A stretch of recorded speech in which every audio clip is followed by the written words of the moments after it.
নমস্কার বন্ধুরা, আপনারা দেখছেন সরকারি সংবাদ ইউটিউব চ্যানেল। বন্ধুরা, এই মুহূর্তের আজকের সব থেকে বড় খবর, চকলেট বাম ফাটানোর জন্য নাকি তৃণমূলের এক কর্মীকে গ্রেফতার করা হলো।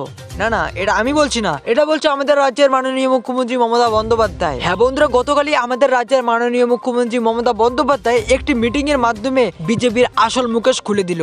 সেই মিটিং এ আমাদের মমতা বন্দ্যোপাধ্যায় এই চকলেট বোমা ছাড়াও আরো কি বলেছেন বিজেপির সম্বন্ধে, তা সবকিছুই আমি আপনাদের পাই করে জানিয়ে দেবো। কিন্তু তার আগে বন্ধুরা, আপনারা যদি এখনো পর্যন্ত আমাদের চ্যানেলকে সাবস্ক্রাইব না করে থাকেন, তাহলে তাড়াতাড়ি সাবস্ক্রাইব করুন এরকমই গুরুত্বপূর্ণ খবর প্রতিদিন জানার জন্য। বাংলার মাটি সবার চেয়ে খাঁটি।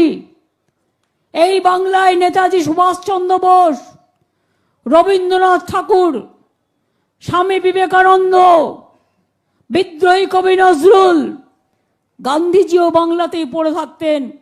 বাবা সাহেব আম্বেদকর সংবিধান যিনি রচনা করেছিলেন, কোথার থেকে নির্বাচিত হয়েছিলেন? বাংলা অ্যাসেম্বলি থেকে, মনে রাখবেন, বাংলা থেকে। এই বাংলার গুরুত্ব অনেক বেশি।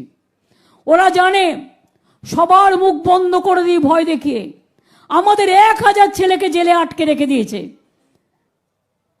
ইলেকশনের সময় নাকি ভায়োলেন্স হয়েছে, ছিল ইলেকশন কমিশনের হাতে। প্রতিটা জায়গায় টিম পাঠিয়েছে। আর গ্রাম থেকে, আরে গ্রামে একটা চকলেট বোম ফাটালে এনআইএ পাঠিয়ে দিচ্ছে, ধূপ জ্বালালে এনআইএ পাঠিয়ে দিচ্ছে।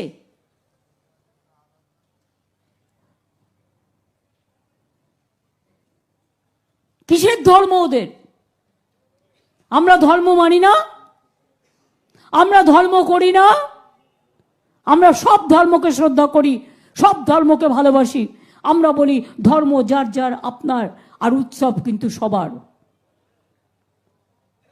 ধর্মের নাম করে মিছিল করছে, তাতে বন্দুক চলছে, বুলেট চলছে, বুলডোজার নিয়ে যাচ্ছে,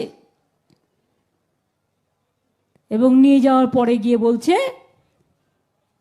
রামনবমী মিছিলে গন্ডগোল হয়েছে।